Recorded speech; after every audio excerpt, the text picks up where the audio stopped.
So the other video did manage to cut me off.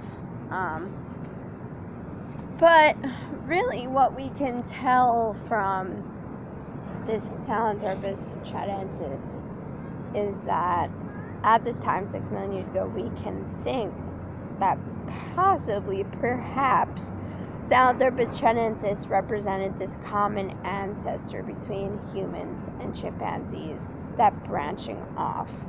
So in other words, the climate change happening around this time, you could have been seeing the parts, a group of the Sahelanthropus chadensis go and remain in the forested areas that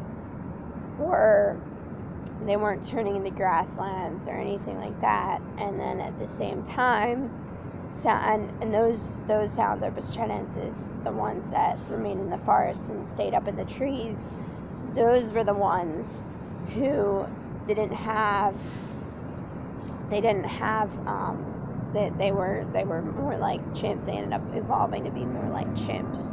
And then those Sahelanthropus chadensis that would stay in the grasslands and the savannas are the ones that would end up walking on two legs. They would end up continually being bipedal. And as I said in the other video, when we look at this bipedalism, how we can determine the bipedalism of the foramen magnum on that Sahelanthropus chadensis, because it was in the center of the skull specimens, the cranial specimens that we have of the Sahelanthropus chadensis. That foramen magnum is in the center, the bottom center of its skull, which tells us that it did walk on two legs.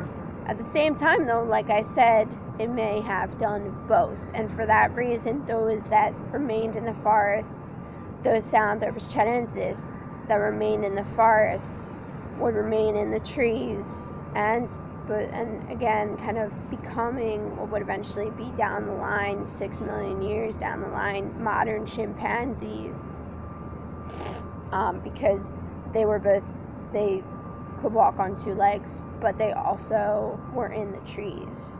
And then those Sahelanthropus chadensis that were living in the savannas, and they remained in the savannas and the grasslands, were the ones that followed the human lineage.